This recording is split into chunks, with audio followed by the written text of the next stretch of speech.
Friends, it's now time for us to do our first exercise of the course, exercise 1. And in this exercise, I'd like you to practice the skills that you've learned in this section.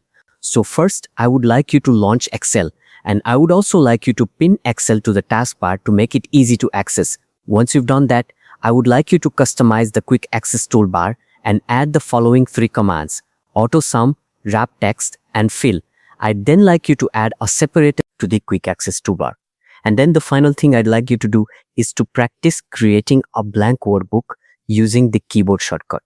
See how you get along with that? And if you'd like to see my answer, then please keep watching.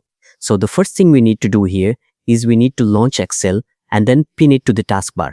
Now I'm using Windows 11, so I'm going to jump down to my search, type in Excel, there it is in the list. I'm going to right click on the application and choose to pin to taskbar.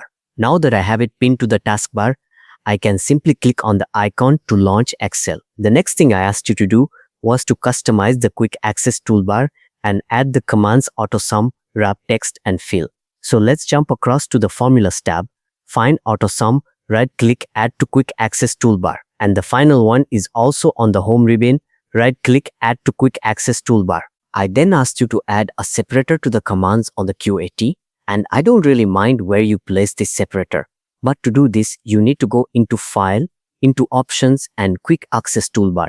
And from here, we're going to select the separator at the top and click Add, and then we can move it into position using our up and down arrows. And the final thing I asked you to do in this exercise is to create a blank workbook using the keyboard shortcut.